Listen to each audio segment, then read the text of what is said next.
In today's health, we're taking a look at how social media impacts children's mental health, and we're glad to be joined now by Madeline Golden. She's a child and family therapist at Children's Wisconsin. Madeline, just talking about some of the stories we were doing earlier, I know you and others in your profession are very busy caring for our kids here now post-COVID.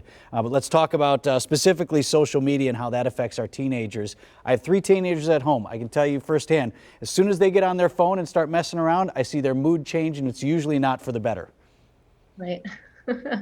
All right. Well, thanks so much for having me. I really appreciate it.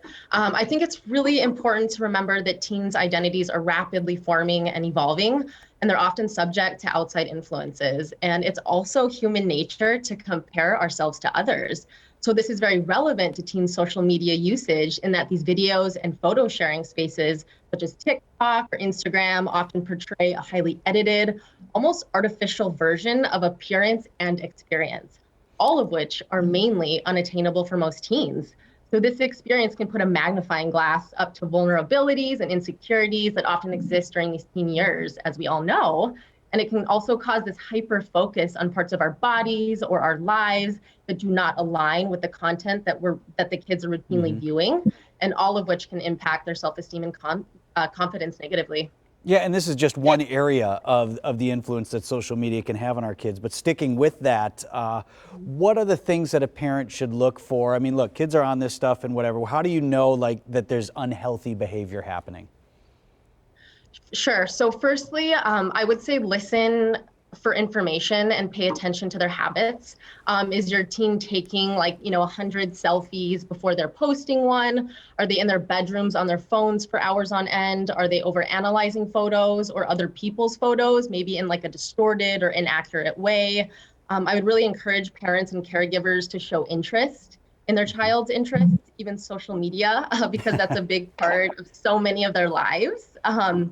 Curiosities like, who's your favorite TikToker or your favorite Instagrammer? They might laugh at you, but asking them questions like that, saying, I'd love to see some of their videos, could all be an idea. The more information you can reveal from your child's social media usage, the more you can help guide them towards a healthier relationship with social media. I've learned to avoid saying yes to the question, Dad, do you want to be in my TikTok? Because that doesn't always end well for Dad, but those are good points. What if there are apps that you don't like? I mean, what's the best way for a parent? Should you just say, look, you can't have Instagram or you can't have TikTok? Sure, that's a really good question. And I get that so often in my line of work. The short answer is no, unfortunately. Completely forbidding access will more than likely lead to your child sneaking around for that access. Yeah. And guess what? They'll find it, right? And that can be dangerous because in that scenario, there is zero monitoring and zero supervision of the content that they're viewing. So a more balanced approach seems to be the best method and what I talk to parents about. And that's really parents and caregivers monitoring their child's accounts, who they follow, what they're liking, what they're commenting on, having those frequent and ongoing discussions around how they make decisions about the content they post, validate and emphasize the value that social media brings to the table as it relates to connecting in healthy ways.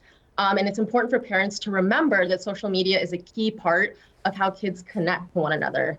And social media has the ability to support building friendships, acceptance, exploring shared interest, developing relationships with family near and far. And that's all a really good thing.